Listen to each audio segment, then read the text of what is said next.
Welcome to Obscure Epochs Revealed, the channel that brings history to life, from the battles of the Romans to the legends of the Vikings.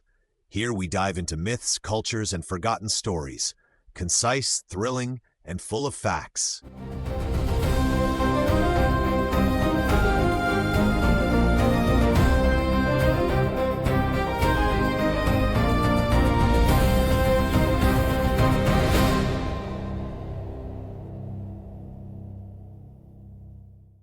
It was October 26, 1881. Tombstone, Arizona, a mining boomtown, shimmered in the desert sun.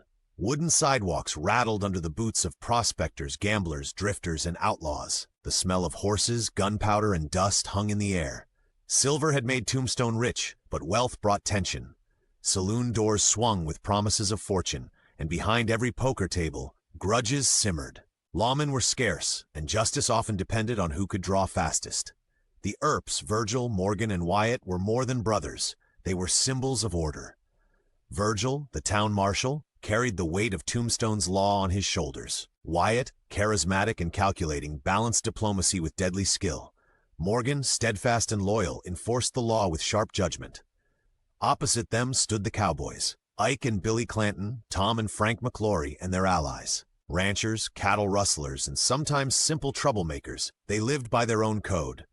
To them, laws imposed by town merchants were an intrusion. They valued freedom, reputation, and vengeance above all.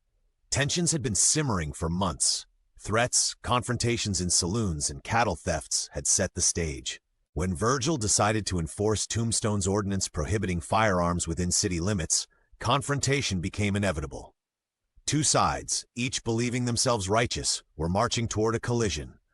By 2:30 p.m., the Earps, with Doc Holliday at their side, confronted the Cowboys in a narrow, 15-foot-wide lot beside the photography studio of C.S. Fly. The space, dusty and cramped, left no room for maneuvering. Virgil Earp demanded compliance. "Hand over your weapons." The Cowboys hesitated, some stepping back, others clutching their revolvers. Words were exchanged, voices rising. A single spark could ignite violence. Each man's posture revealed his character. Wyatt, calm and poised, assessed distance and timing. Doc Holliday, pale but resolute, finger poised on the trigger.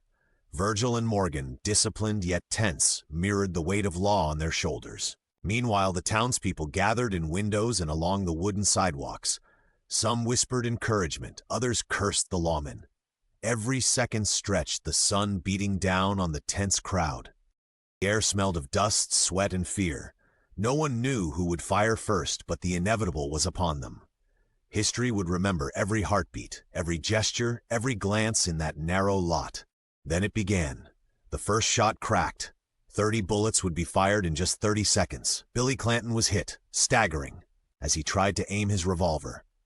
Tom and Frank McLaury fell in the hail of gunfire, struggling to return fire even as their strength failed. The air was thick with smoke and the sharp, acrid smell of gunpowder. Virgil and Morgan Earp were wounded but stayed upright, their focus unbroken. Doc Holliday, coughing and bleeding, ducked behind cover to reload, his calm expression betraying the intensity of the moment. Wyatt Earp moved with the precision of a man who had anticipated every motion. Not a scratch marked his clothing. He seemed untouchable, a figure of myth in the making. The crowd gasped, ran for cover, and shouted. Horses neighed, startled by the chaos. The narrow lot, once a mundane part of Tombstone, became a stage for legend. 30 seconds later, the shooting stopped. 3 men lay dead, 3 wounded. Dust and smoke hung like a curtain over the lot. After the shooting, the town erupted. People debated morality, legality, and loyalty. Sheriff John Behan filed murder charges against the Earps and Holliday, claiming they had acted with malice. The courtroom was crowded, tense. Witnesses gave conflicting testimonies. Some townsfolk said the Cowboys fired first. Others supported the Earps, insisting they acted to uphold the law. Judge Wells Spicer presided, weighing law, evidence, and frontier morality. Ultimately, the Earps and Holliday were exonerated, but peace did not return. Virgil would later be ambushed and left with a mangled arm. Morgan was assassinated while playing billiards. Wyatt embarked on his vendetta ride, hunting the remaining Cowboys across Arizona, leaving justice and revenge intertwined. The fight had legal consequences, yes, but also a psychological impact. Tombstone would never be the same. The legend of that narrow lot, 15 feet wide, spread across the frontier and into the imagination of generations. Why does a 30-second shootout resonate so profoundly? Because it encapsulates the West itself. Law confronted chaos. Civilization confronted freedom. Order confronted blood and dust. Movies, books, and later television dramatized every detail. Wyatt Earp became the archetypal lawman. Doc Holliday, the doomed but charming gunslinger.